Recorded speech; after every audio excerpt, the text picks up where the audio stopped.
How much time do you spend every day working on your dream? In the last 90 days, how many books have you read? In the last year, what new skill or knowledge have you acquired? What kind of investment have you made in you? You don't want it badder than you want to party. You don't want it as much as you want to be cool. Most of you don't want success as much as you want to sleep. Some of you love sleep more than you love success. And I'm here to tell you today, if you're going to be successful, you got to be willing to give up sleep. There is no shortcut. There is no hack. There's no sweatless solution. You're gonna have to work. There is always weakness to work on. Always. A lot of them. Why would we allow ourselves to make easy excuses? Why would you allow that? Are you going to make today count? Because that's all you can control. And that's all that matters. It doesn't matter where you start, guys. It doesn't matter what talents you're born with. It's about where you finish. And this race isn't over. It's not over. You could still come in first in the marathon.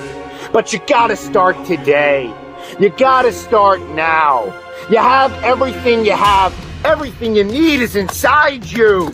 But I realize that doesn't mean just because you don't think you're good enough, doesn't mean you can't be good. Doesn't mean you can't be great. Doesn't mean you can't carry on. But it's not going to always be like this. Your condition is not your conclusion. Nothing is impossible. So you have to decide before you leave, what's that first thing that's been impossible for you?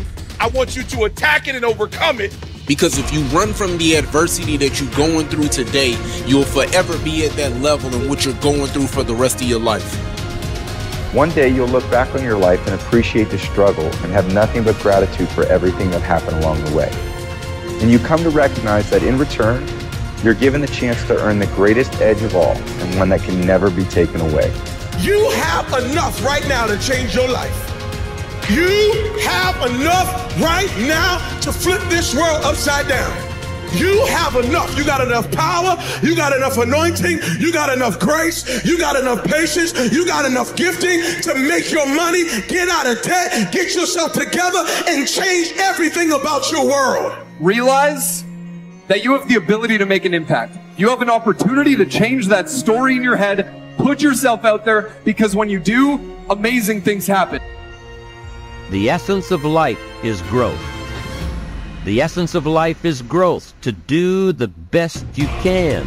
And here's what's interesting. Humans are the only life form that will do less than they possibly can. Humans are the only life form that will settle for less. Every other life form except human beings strive to its maximum capacity. How tall will a tree grow? Approximately. As tall as it possibly can. You never heard of a tree growing half as high as it could. No, trees don't grow half. Trees send their roots down as deep as possible, stretch their limbs up as high as possible, produce every leaf possible and every fruit possible. As a matter of fact, you never heard of a human physically growing half. We keep growing until we're done. Now that's a part of life we can't control. It's genetically coded. And that's probably why we keep growing till we're done. Because we can't control that part. It's the rest of our growing that we control. The growing of our minds, the expansion of our minds, that we can control. And that's what tends to get away from us. All life forms inherently strive to their max except human beings. Now, why wouldn't human beings strive to their maximum possibility? Here's why. Because we've been given the dignity of choice. It makes us different than alligators and trees and birds. The dignity of choice makes us different than all other life forms. And here's the choice: to become part of what we could be, enough to get by, or to become all that we can be. My best advice for you is to choose the all. Earn all you can, make all the friends you can, read as many books as you can, develop as many skills as you can, see as much as possible, do as much as possible, make as much fortune as possible, give as much of it away as possible. The max. There's no life like it. I'm telling you, once I got on track, I've never looked back. Pick up the challenge. Go for it. Take the best of the two easies. Take the route of it's easy to get ahead. It's easy to do all you can. It's easy to succeed. It's easy to have financial freedom. The more you do, the more you get. See, if you're playing it safe, you're not going to win. If you're playing it safe, like that old saying, you know, you were taught when you were a little girl, better to be safe than sorry. Well, that's a bunch of crap. It's not better to be safe than sorry. It's by trying things that you figure out how far you can go. You got to get outside the box. Like it's reported, Edison tried 3,000 ways before he built the incandescent light. He said he didn't fail 3,000 times. He said there was 3,000 different steps to building a light bulb. Well, there's different steps to get to where you're going. And I really do treat winning and losing exactly the same. I do not let it upset me. Do you think that's a big part of why you're so successful? Well, it's part of why I enjoy it. Mm-hmm. Yeah, I think it is, because I'll try anything. Like if I'm into an idea, the idea of losing never enters my mind. See, I have worked with giants. I had the good fortune of working with Sir Edmund Hillary. He was the first man to stand on top of the world. And I worked with him on 3 different occasions. And the only difference in Ed Hillary and Bob Proctor is in his size. Now, he's gone now, but he was a big man. And he shook hands with me. His hand wrapped right around mine. I felt like a dwarf, you know. And talking to him, like it never entered his mind he wouldn't get to the top of the mountain. But he failed in 1951. He failed in 1952.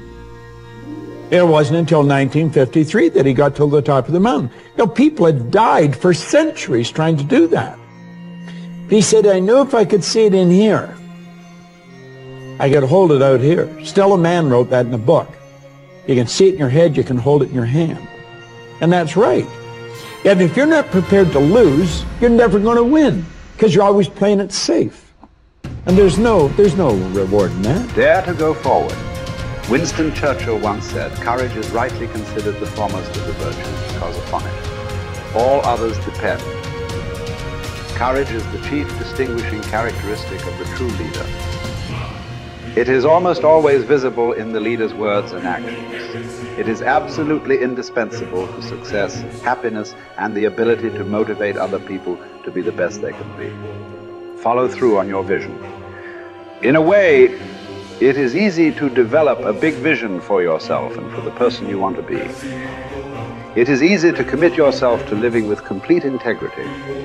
But it requires incredible courage to follow through on your vision and on your commitments.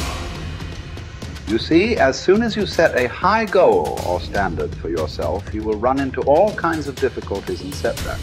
Refuse to compromise. You will be surrounded by temptations to compromise your values and your vision. You will feel an almost irresistible urge to get along by going along. Your desire to earn the respect and cooperation of others can easily lead to the abandonment of your principles. And here is where courage comes in. Stick to your principles. Courage combined with integrity is the foundation of character.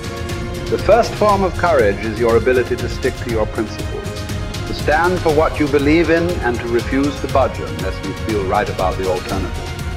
Courage is also the ability to step out in faith, to launch out into the unknown, and then to face the inevitable doubt and uncertainty that accompany every new venture. Avoid the comfort zone. Most people are seduced by the lure of the comfort zone. This can be likened to going out of a warm house on a cold, windy morning. The average person, when he feels the storm swirling outside his comfort zone, rushes back inside where it's nice and warm. But not the true leader. The true leader has the courage to step away from the familiar and comfortable and to face the unknown with no guarantees of success. It is this ability to boldly go where no man has gone before that distinguishes you as a leader from the average person. This is the example that you must set if you are to rise above the average.